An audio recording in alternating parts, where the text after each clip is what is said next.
വളച്ചൊടിക്കൽ, ഒരുപാട് കാര്യങ്ങൾ അച്ഛൻ പറയാത്ത കാര്യങ്ങൾ വരെ വളച്ചൊടിച്ചിട്ടുള്ള പ്രതിരോധങ്ങളായിരുന്നു അവർ നൽകിയിരിക്കുന്ന ആൾക്കാർ, ബാക്കിയുള്ള ആൾക്കാർ.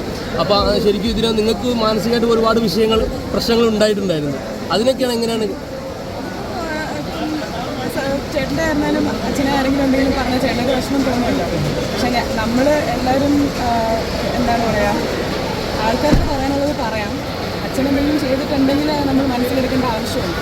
അപ്പം എന്ത് ഉദ്ദേശത്തിലാണ് അച്ഛൻ ഓരോ കാര്യങ്ങൾ ചെയ്യുന്നതെന്നൊക്കെ നമുക്ക് അറിയാവുന്നതാണ്. നമ്മൾ കൂടുതൽ ചിന്തിക്കേണ്ട ആവശ്യമില്ല. ആൾക്കാർ പറയുന്നത് അത്രയ്ക്ക് വലുതായിട്ട് എടുക്കേണ്ട ആവശ്യമില്ല. ഇതിപ്പോൾ ഭാഗ്യയുടെ കല്യാണത്തിന് നമ്മൾ ലൂർദ് മാതാ പള്ളിയിൽ പോയിട്ട് ശരിക്കും ഒരു കിരീടം കൊടുത്തൊരു പ്രശ്നം ഉണ്ടായിരുന്നു. അല്ല, കിരീടം കൊടുത്തതിന് അവർ ശരിക്കും പറഞ്ഞാൽ അതൊരു ചെമ്പിനാണെന്നൊക്കെ പറഞ്ഞിട്ട് ഒരുപാട് പ്രശ്നങ്ങൾ ഉണ്ടായിരുന്നു. പക്ഷെ അത് നമ്മൾ ഇപ്പോൾ സുരേഷ് ചേട്ടനാണെങ്കിൽ ഒരു വൈബാടായി കൊടുത്തതാണ്. അതിനെപ്പോലും കളിയാക്കിയിട്ടും ട്രോളാക്കിയിട്ടും വന്നിട്ടുണ്ടായിരുന്നു.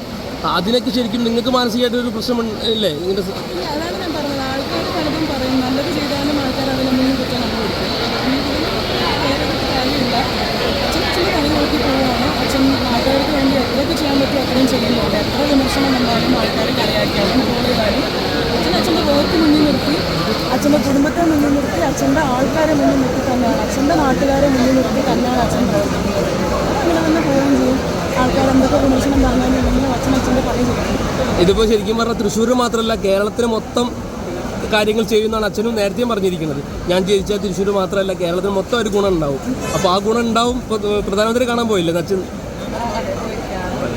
അപ്പോൾ ഒരു തിരിച്ചൊരു കേന്ദ്രമന്ത്രിയായിട്ട് തിരിച്ചു വരട്ടെ എന്നാണ് ഞങ്ങളും ആഗ്രഹിക്കുന്നത്.